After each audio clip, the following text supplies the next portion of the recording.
Arbona, muchos de ustedes le conocerán, muchos otros no. Por favor, quédense con su trabajo que le ha convertido, insisto, en uno de los profesores más reputados y reconocidos a nivel mundial. Él es César Bona.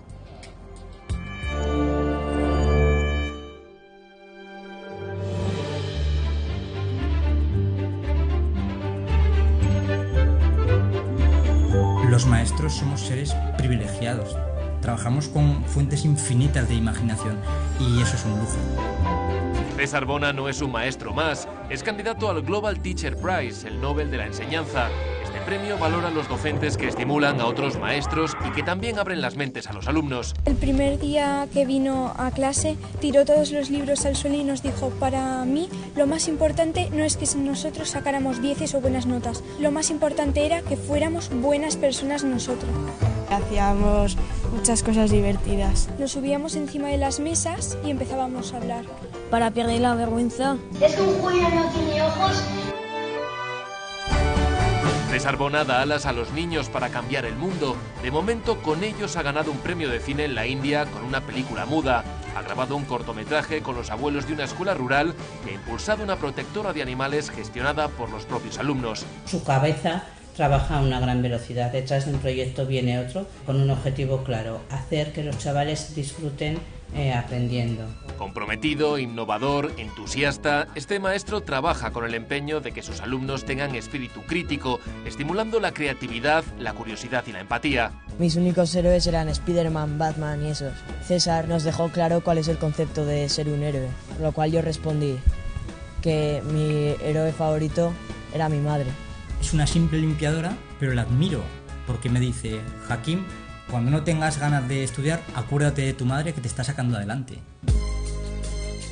El premio está valorado en 1 millón de euros y será en marzo cuando sepamos si el Nobel de la Enseñanza está en España. ¿Por qué César tendría que ser el mejor maestro del mundo? Seguramente porque todos los maestros querríamos ser César. Mientras tanto, va recogiendo lo mejor que un maestro puede recibir. Ha sido un gran maestro para mí. Me ha enseñado a valorar lo que tengo a mi alrededor y a valorar a los animales y a las personas.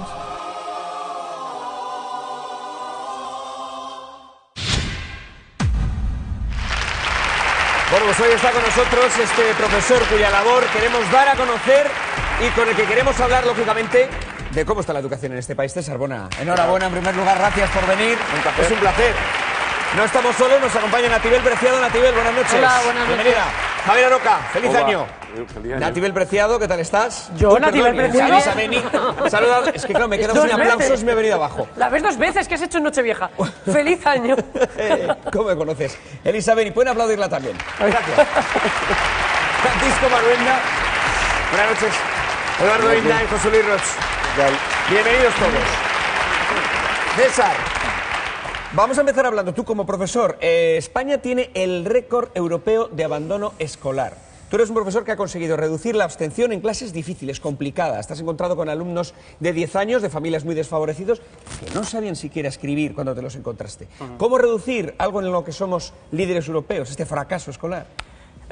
A ver, digamos que a mí lo que me gusta es, antes de empezar a meter datos en la cabeza, es pensar qué tengo delante, con qué materia voy a trabajar, ¿no? Entonces, digamos que empleo el factor humano, que es a lo mejor lo que empieza a faltar aquí, porque estamos tan necesitados de meter datos y que los niños salten vallas como si fueran números, que digamos que se nos olvida muchas veces eso. Entonces, puede que la clave sea el factor humano. ¿Y cómo se lucha contra los recortes que ha habido en educación? Que ha habido muchos y muy importantes, y más con alumnos que igual necesitan precisamente un refuerzo. Hacemos malabares. Ya. Hacemos malabares, donde antes había 15 maestros, ahora hay 10, y la vocación ayuda muchísimo. De hecho, os voy a contar. Estoy feliz por lo que es el premio en sí mismo, porque es algo increíble, el premio, la nominación. Estoy feliz también porque ahora por fin se habla de algo positivo en educación en las televisiones, lo cual es increíble también, ¿no? Que se hable de la educación como algo positivo. Pero también, sobre todo, y algo que no se ve en los medios, es los cientos y cientos y cientos de mensajes de maestros y maestras que estoy recibiendo en mis mensajes privados. Y rompiendo el protocolo, me apetece que la gente que está aquí les dé un aplauso ahora mismo, porque es impresionante. Cientos y cientos de mensajes de maestros y maestras que se merecen un aplauso. Venga, pues vamos con ese aplauso para los profesores que efectivamente, como bien dice César, hacen auténticos malabares. A pesar de los recortes que ha habido en educación. Vamos a hablar de cómo está la educación, pero vamos a conocer también un poco más en profundidad el trabajo de César Bona y sus proyectos. Les van a llamar poderosamente la atención.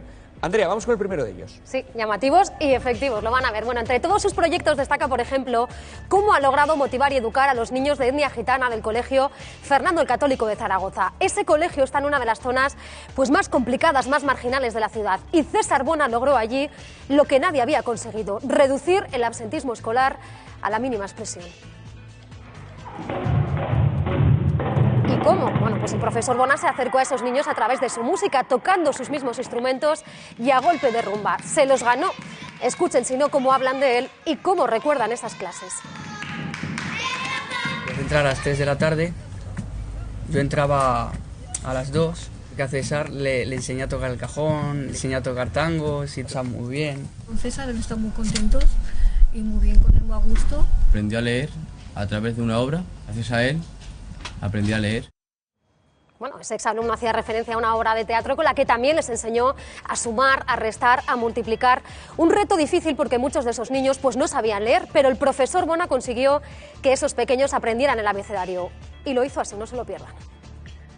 Y en mitad de cualquier clase les decías, vamos a ensayar la obra de teatro. Y en segundos estaban listos. Acto 4. Después trabajaban como si nada hubiera sucedido. Era diferente a todos. César era único. César era único, así te recuerdan tus alumnos. Seguro que hay muchos profesores que nos están escuchando. ¿Qué es lo más difícil a la hora de educar pues, a niños en situaciones como los que acabamos de ver? Lo más complicado. Claro, también hay que tener en cuenta el contexto en el que viven. No es lo mismo enseñar a unos niños de Bureta, por ejemplo, que estuve, que son 200 habitantes, que a niños que están en una ciudad de 600.000 habitantes, que a niños que tienen este contexto, ¿no? Entonces, claro, digamos que es difícil y hay que saber llevarles. Y claro, qué mejor que decirles, yo no sé todo, seguro que vosotros me podéis enseñar algo a mí. Y de hecho me enseñaba a tocar el cajón, me enseñaban otras cosas, ¿no? Y ellos se empiezan a implicar y a sentir importantes. César, vamos a aprovechar que la Noche de Reyes está cercana y que, como profesor, ¿qué se le puede pedir a las administraciones para facilitar tu trabajo? Porque tú además lo dices en una ocasión, uno de tus alumnos puede ser el futuro presidente de gobierno o el futuro presidente de una gran corporación. Si no les metemos ahora mismo la sensibilidad, pues tarde será en el futuro. Sí, ¿Qué se puede pedir a la administración para facilitar el trabajo de los profesores de este país? Yo empezaría diciendo que se puede reunir a unos cuantos maestros y pedirles consejo. Estaría bien. Empezar a pedir consejo a los maestros antes de hacer cualquier cambio, ¿no? Luego empezar a valorar la profesión que tenemos, que es muy importante. Igual hablamos de los médicos, de los maestros, y es algo que tenemos que empezar a valorar y a pensar que es algo por lo que tenemos que luchar, ¿no? Porque esta noticia, que hoy es algo tan positivo en toda España, es lo que tenía que ser por norma a partir de ahora. Entonces, esto está mal. Francisco. No, me parece muy interesante. Lo que pasa es que es verdad lo que él decía, que cada circunstancia es distinta, ¿no? No es lo mismo ir a una zona desestructurada que ir. Y luego, claro, lo de los recortes es una cosa que también hay que poner en el contexto. Yo entiendo que lo más popular es hablar lo malo que es este gobierno recortando y tal, y a veces te encuentras con las circunstancias que tienes que hacerlo. Y luego también que los profesores tengan más carga docente, muchas veces no pasa nada. Digo, eso también hay que decirlo, o dar asignaturas que no sean la tuya, ¿no? No pasa nada. Tampoco, siempre que no sean, lo hablábamos antes, que no sean muy contrapuestas. Me ha chocado que tú, siendo de inglés, está bien matemáticas, etcétera, ¿no? Bueno, en realidad, yo sí pediría una cosa, como un regalo para Reyes. Yo pediría que el tiempo que tenemos los maestros en clase, cuando ya se van los niños, lo dediquemos a conocernos unos a otros, por ejemplo, no rellenar todo papeles, todo burocracia, ¿sabes? Porque eso sucede también, es un hecho. Me gustaría saber qué está haciendo un compañero mío de al lado y que a lo mejor es algo extraordinario y yo lo desconozco, ¿no? O un compañero que está en Ávila o que está en Extremadura y que compartiéramos esas experiencias. No existe porque estamos siempre llenando papeles. Elisa.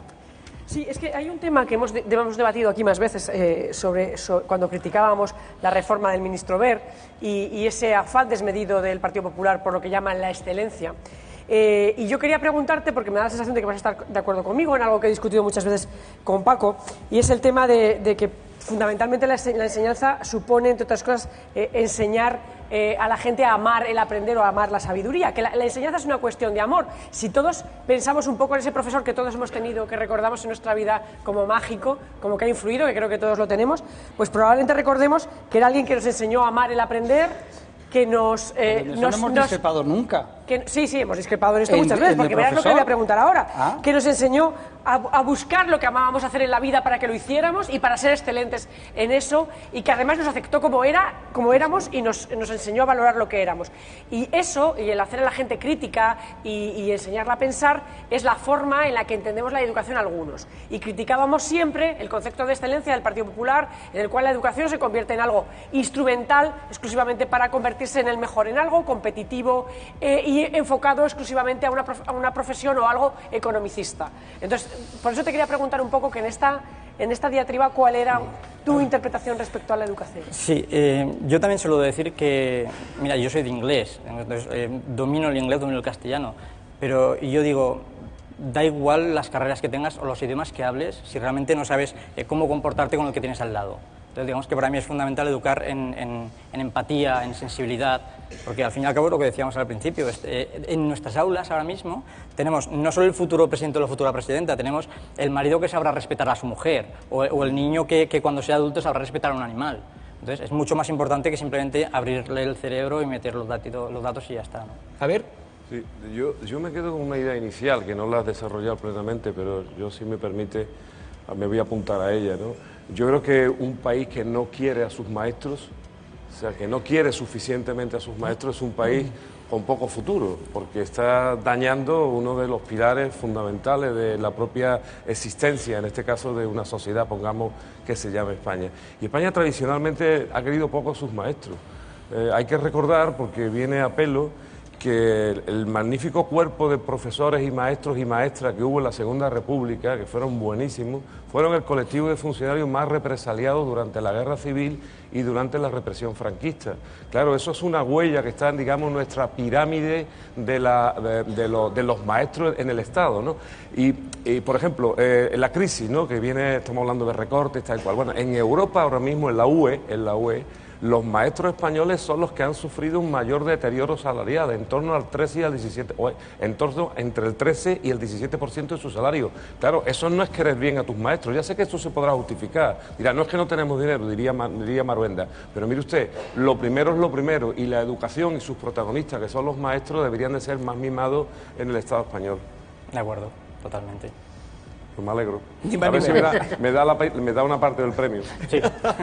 Vamos con Eduardo Inda, ¿no, José Luis? No, yo creo que los maestros en este país tendrían que estar mejor pagados, porque ellos son los que educan a las futuras generaciones, y ellos están muy mal pagados en relación con profesiones similares. Pero no es menos cierto, y César es un ejemplo, que no todos son los medios materiales, que el talento y la vocación es lo que hace pues una buena educación y un buen profesor. Y luego quería hacer una pregunta. En un informe que salió hace un año y pico de la OCDE, que reúne a las naciones más avanzadas del mundo, nosotros salíamos, este estudio se hizo entre personas de 16 a 65 años, salíamos los penúltimos en comprensión lectora y los últimos en comprensión matemática. ¿Qué ha fallado en los últimos 30 o 40 años en la educación para que seamos pues un poco burros? Si realmente lo supiera yo, no estaría de maestro todavía, ¿no? Pero en cualquier caso, yo siempre os voy a hablar de los aspectos que yo toco cada día y lo que yo hago con los niños. Entonces, yo, por ejemplo, cuando les hago investigar, ellos se implican en ver qué sucede. Entonces, ellos empiezan a leer. Cuando les invitas a crear cosas, ellos aprenden a leer y luego a expresarse también. Entonces, esto un poco claro, decimos, preparamos tantas actividades para que ellos mejoren en comprensión lectora, que a lo mejor nos olvidamos de que ellos pueden crear, y es una rueda, ¿no? Ellos crean, a ellos les apetece leer, les apetece entender lo que leen, pero bueno, aparte de eso, claro, si yo supiera lo que... Bueno, pero ¿qué ha fallado? ¿El nivel de los profesores? ¿Los planes de estudio? ¿El que se cambie de ley? Tenemos que ser críticos, y hemos de pensar también que la educación, y ahora me alegra que lo digas, la educación está por encima de cualquier político, de cualquier ley. Debería estarlo, por lo menos. Bueno, vamos a acercarnos a otro proyecto de César. Nos vamos a ir a la pequeñísima, 200 habitantes creo que tiene, localidad aragonesa de Bureta, donde lleva a cabo un proyecto sorprendente que además tuvo muchos premios. Andrea. Sí, muchísimos, los vamos a ver todos. Bueno, su siguiente destino, decía Iñaki como profesor, fue Bureta, un pueblo de 230 habitantes de Zaragoza. También revolucionó el colegio rural.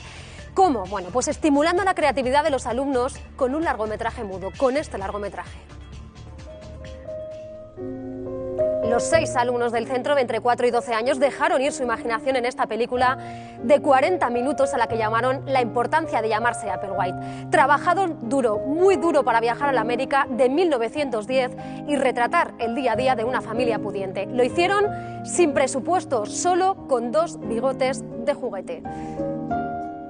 La imaginación de esos niños voló durante ese tiempo, en 2010, un trabajo brillante por el que ganaron varios premios nacionales e internacionales. Por ejemplo, el Ministerio de Educación les premió con 20.000 euros por su creatividad. ¿Y en qué lo invirtió el profesor?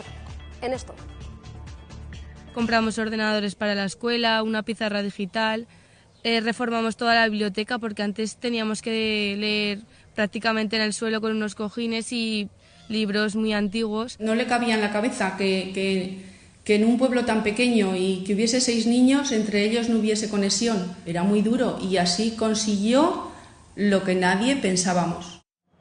Vaya que se le logró la creatividad, funciona. Ilusionó a todo el pueblo y además logró mantener a flote el colegio. Estaba al borde del cierre. Por esa película César Bona fue reconocido con la Gran Cruz José de Calasar del Gobierno de Aragón. El mérito es que involucró a los más pequeños y esto es mucha atención a sus abuelos. Los niños cogieron la cámara y grabaron un cortometraje con los más mayores de Bureta. Sus abuelos fueron por un día eso que siempre quisieron ser, documental para que aprendan a respetar a los demás. Documental que les presentamos aquí. Me hubiera gustado ser alpinista. Corta. Me gustaría ser alpinista. Arqueólogo. Maestra. Me gustaría ser cirujano. Era esa forma de que los críos vieran a las personas mayores que también habían sido niños y que también habían tenido unas ilusiones que no habían podido cumplir. Y descubrimos que se puede aprender mucho de ellos. Porque aquello fue una cosa fuera de serie. Aprendieron cosas que como bien decimos en los libros, no están. De ver a los niños cómo se esforzaban, cómo trabajaban, a las personas mayores a hacer cosas increíbles, personas serias que nunca las habías visto, a lo mejor gastar una broma. Logró, yo creo que todos nos uniéramos un poco más. Me hubiera gustado ser portera. ¿De edificio para enterarte de las cosas? No, me hubiera gustado ser de fútbol.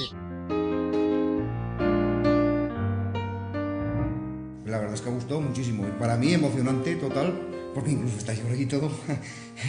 Me gustaría ser aviadora. Funcionó mejor la relación con todos los mayores del pueblo. La fuerza de la imaginación de unos niños hizo posible que los sueños de unos abuelos se hiciesen realidad. Y gracias a César salió todo perfecto.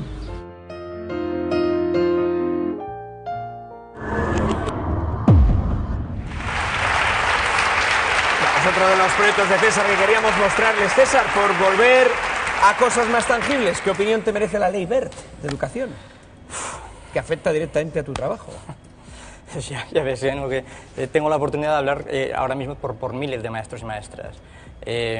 La vocación nos ayuda mucho a seguir, sinceramente, y a no tirar la toalla. A mí, yo mismo, que a lo mejor cuando tienes una decepción a los 2 días se te pasa, yo también he preguntado, digo, ¿y esto es lo que yo quería ser realmente? Cuando uno quiere ser maestro, quiere animar a los niños a participar en la sociedad, a hacerse seres íntegros. Entonces es muy difícil, a veces no te lo ponen nada fácil, ¿no? Y realmente lo que digo, la vocación y sobre todo la actitud, porque eso también hay que ser críticos, ¿no? Cuando uno dice que uno tiene que ser maestro con actitud. La actitud es muy importante también y ya digo que nos cuesta. ¿La ley Wert dificulta llevar a cabo ese trabajo? Mucho, pero es que ya estamos hablando de competitividad en lugar de tolerancia o competitividad en lugar de cooperación. Entonces es algo que sinceramente, claro, has visto, estamos haciendo que los niños participen en la sociedad, que se involucren con sus abuelos, con los mayores, con los animales. Y es muy difícil trabajar todo este tipo de cosas, educarles para la sociedad real cuando te obligan a educarles para que salten notas. ¿Pero qué es exactamente lo que habría que eliminar de esta ley Wert, que no acaba de convencer a muchos profesores? Yo eliminaría todo. ¿Todo?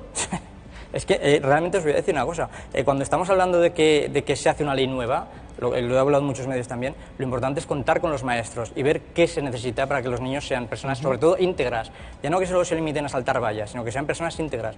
Y empezaría directamente por llamar a maestros y ponerlos en una mesa. José Luis.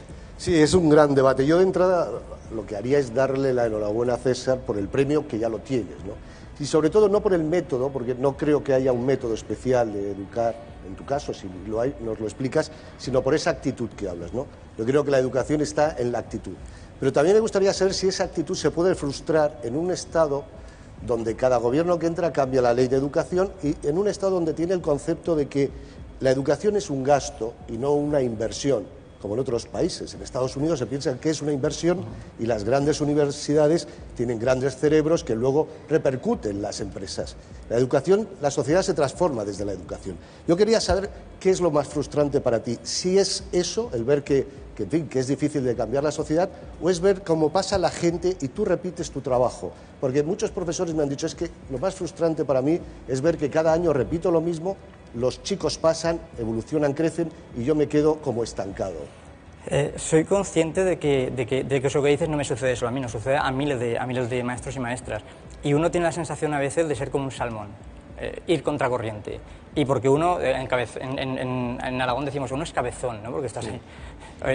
Directamente uno es tenaz y le apetece seguir adelante y está convencido de lo que hace es por algo, por el bien de los niños, ¿no? Pero es esa sensación de ir como un salmón, siempre contracorriente. Natibel.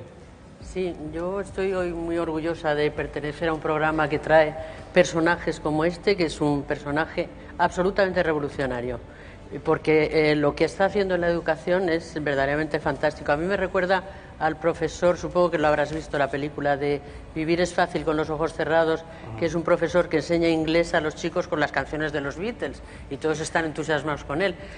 Yo supongo también que habrás leído el libro de La utilidad de lo inútil, que explica la importancia que tiene aprender lo que aparentemente es inútil, es decir, todo lo ajeno al utilitarismo, es decir, la filosofía, la música, tal, eso que se está olvidando completamente en esta educación que tenemos actualmente, que se educa solo fundamentalmente para tener trabajo, si es posible, que encima no se consigue, y para conseguir un buen puesto en la sociedad, pero no para ser mejor persona, ¿no? Me ha tocado también hablar unas cuantas veces, esto ya digamos que trasciende de que yo esté aquí o no, y por eso hablo muchas veces diciendo que podría estar otro maestro o otra maestra aquí, ¿no? Digamos que yo tuve el amigo que impulsó a que presentara el proyecto este.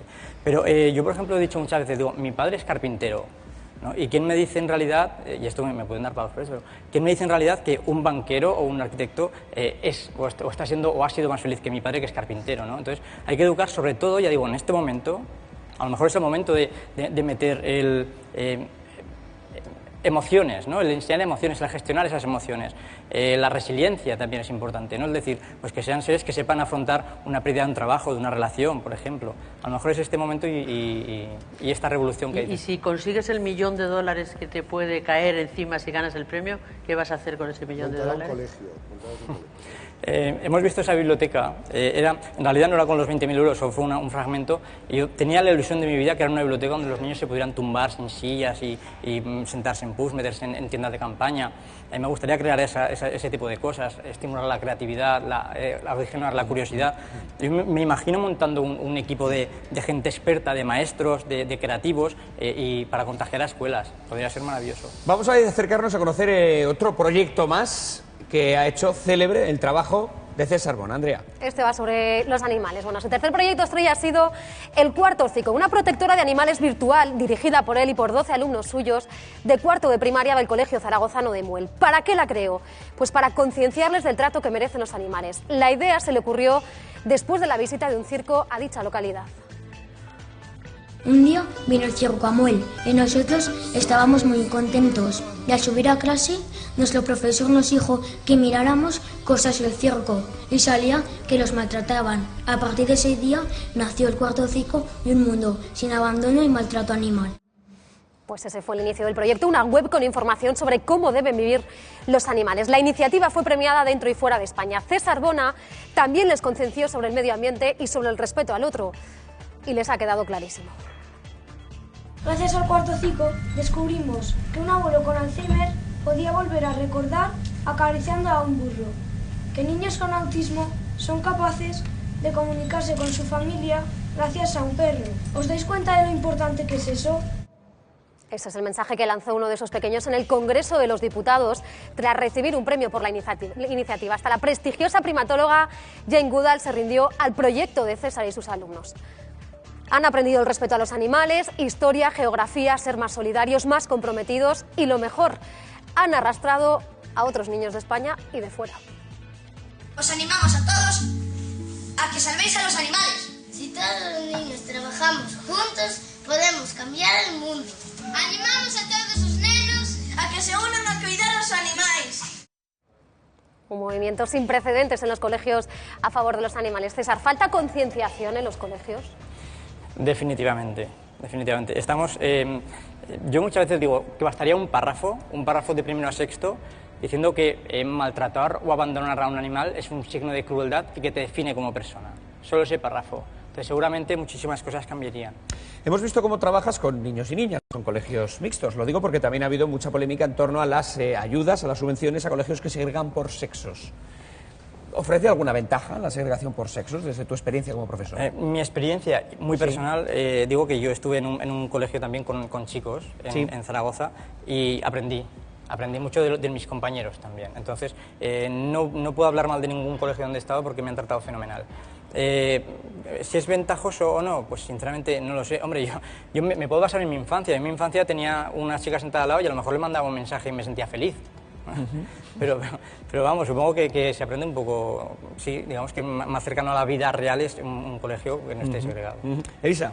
A mí me preocupa un tema que lo hemos hablado también aquí muchas veces, el tema, tú hablabas antes de que tus alumnos a lo mejor eran el futuro presidente del gobierno o de una corporación, pero ahí está el tema del ascensor social y de la utilización, o sea, de la utilidad que tiene la educación para favorecer ese ascenso social de muchas personas que nacen en capas que a lo mejor son menos instruidas o menos favorecidas. Y sí me gustaría que hablaras de una cosa que hemos discutido aquí muchas veces, hablando de las becas o de las no becas o del recorte de las becas, que es el hecho de la dificultad intrínseca que tiene para niños que han nacido en familias cuyos padres no son licenciados, que no tienen una biblioteca en casa, que a lo mejor tienen unas condiciones de estudio más precarias, etcétera, o que no hay una cultura del estudio, de llegar al sitio donde otros chicos que parten de otro origen sí y de la necesidad que hay de, digamos, redoblar los esfuerzos para que ellos puedan, si valen, llegar a donde su ilusión, su creatividad y su deseo les lleve, ¿no? Nos encontramos además en años muy difíciles. Estamos en la escuela pública, por ejemplo, y más, no hablemos ya del tema comedor, que no tienen ni siquiera para comer. Sí, podemos hablar si quieres también. No, pero digamos que sí es una situación muy difícil. En las escuelas rurales tenemos que dejar dinero a algunas familias para que puedan seguir sus estudios. ¿Lo habéis hecho? ¿Lo habéis llegado a hacer? Sí. Eduardo. No, antes hablabas, hombre, tú hablas de la creatividad, de fomentar la creatividad, seduciendo en el sentido más normal del término a los alumnos, pero ya has criticado la ley Wert, que prima la excelencia. Yo creo que la excelencia es buena porque establece competencia entre los alumnos y les hace intentar ser mejores. Luego al final habrá uno que sea el mejor de la clase, pero elevará el nivel, elevará el listón. Y yo creo que una de las causas de estos datos que yo citaba antes, comprensión lectora, comprensión matemática, la educación en España es manifiestísimamente mejorable. Una de las causas es precisamente esa, que se ha intentado igualar por abajo y no se ha fomentado la excelencia. Yo creo que fomentar la excelencia no es una mala práctica. No, no es mala práctica. Yo creo que no, además no son cosas excluyentes, ni lo que tú haces, ni lo que propone el ministro. No es mala para nada, no. De hecho hay que fomentar la excelencia, pero en lugar de que haya 10 profesores, que haya 20. Eso en principio. Y luego te voy a decir, en el caso de competitividad, es buena para el elemento que está por encima. Pero te voy a explicar, en mi clase, por ejemplo, no hay competitividad. En mi clase hay un niño que se encarga de poner los altruistas de clase, y ellos mismos se apuntan. Y hay otros que son los buscadores. Entonces, el altruista ayuda al buscador. Ellos se ayudan entre ellos y van aprobando, sin necesidad de que yo tenga que estar explicando una y otra vez lo mismo, ¿no? Sí, pero estamos hablando de cooperación. Sí, pero el mundo real, lo queramos o no, es un mundo muy competitivo. Entonces, cuando hay competencia más, siempre las sociedades mejoran. O sea, eso está, Eduardo, está inventado y demostrado. No, pero te voy a decir una cosa. En mi vida, yo tengo 42 años, nunca he competido con nadie por un lugar, por una plaza de trabajo en este caso, ¿no? Entonces, estoy feliz como estoy. Bueno, tú has competido porque eres funcionario, pero la mayor parte de la ciudadanía no es funcionaria. He trabajado en unas cuantas cosas y nunca he dicho voy a competir con este o le voy a meter el codo para subir. No, si no se trata de meter el codo, se trata de hacerlo mejor que el que tienes al lado. No, se trata de hacerlo mejor que lo que tú mismo lo hacías antes. También. José Luis. La educación pública que realmente preocupa en ese tema, porque casi siempre la gente tiende a pensar en España, por desgracia, que la educación privada, concertada, es mejor. Es decir, ¿qué tiene que cambiar? ¿Es la actitud? ¿Es cuestión siempre de dinero la solución de la educación? ¿O tiene que haber pues también otras actitudes o gente como tú que se plantea esto, que coge el tema con más creatividad? Y luego también me gustaría saber si el tema de la corrupción, que nos preocupa tanto a todos los españoles, se puede de algún modo, en fin, evitar desde la educación. Se les puede enseñar si la ética, ese comportamiento ético, se está impartiendo ahora que ya no hay filosofía. Mira, la asignatura de filosofía ha desaparecido. A la primera pregunta, yo te digo, hace 2 semanas estuve en la Facultad de Educación de Zaragoza. Me llamaron el martes para hablar el jueves. En 2 días se llenó la sala, había más de 300 personas. Estaban sentados por los pasillos, estaban de pie allá, para escuchar a un maestro de escuela. Y estuve hablando 2 horas con ellos y luego estuvieron esperando más de 1 hora algunos solo para decir, me identifico con lo que tú haces. Entonces, esperanza hay, pero hay que darles apoyo, lo que yo veo, sobre todo. Eso, la primera. Sí. ¿Y la corrupción? La segunda te refieres. La corrupción, sí, realmente se puede educar. Yo, por ejemplo, a mis chavales les doy valores también, ¿no? Una clase que se llama valores, y si no lo hubiera, pues usaría otra clase para darles. Y yo les digo, cada paso que deis, pensad que sois ejemplo para otros niños. Y tiene que haber implícita siempre la palabra respeto. Yo 2 cosas, maestro. Primero, los libros de texto. A mí me preocupa el contenido de los libros de texto. Creo que a veces no es una buena herramienta. En ese sentido, la primera pregunta sería, ¿qué opinas de la desaparición de la asignatura de educación para la ciudadanía, por un lado? Y lo segundo, parece que de los sectores más integristas se le echa la culpa al fracaso de la educación a la falta de autoridad de los maestros. Yo, por lo que veo, tú no necesitas autoridad en el sentido autoritario de la palabra. Tú tienes autoritas, que te la da tu prestigio, tu reputación y la confianza que tienen los niños en ti. Voy a empezar por la última. Yo siempre digo que el respeto no se impone, no se puede imponer, como no se puede imponer la amistad ni se puede imponer el amor. Tú no puedes decir a alguien tienes que ser amigo mío o me tienes que amar, como tampoco puedes decir me tienes que respetar. Entonces lo que tienes que hacer es estimular para que esa persona te respete, ¿no? Eso en principio. Y luego yo no uso libros de texto en concreto y no digo que sean malos, son una herramienta. Pero también muchos padres están equivocados pensando que el maestro tiene que empezar de principio a fin con un libro de texto. Para mí, alguna vez lo uso, alguna vez, ¿no? Y son una herramienta interesante. Pero también veo que ahora mismo los niños tienen internet en casa. Cuando yo era pequeño, eso no lo teníamos. Y es una ventana interesante para estimular también la curiosidad. Bueno, César, bueno, en marzo se sabrá si estamos ahora mismo sentados junto al mejor profesor del mundo. Te deseamos mucha suerte. Tu trabajo, desde luego, nos ha sorprendido enormemente. Y te digo una cosa, mira, ojalá nuestros siguientes protagonistas hubieran tenido un profesor como tú.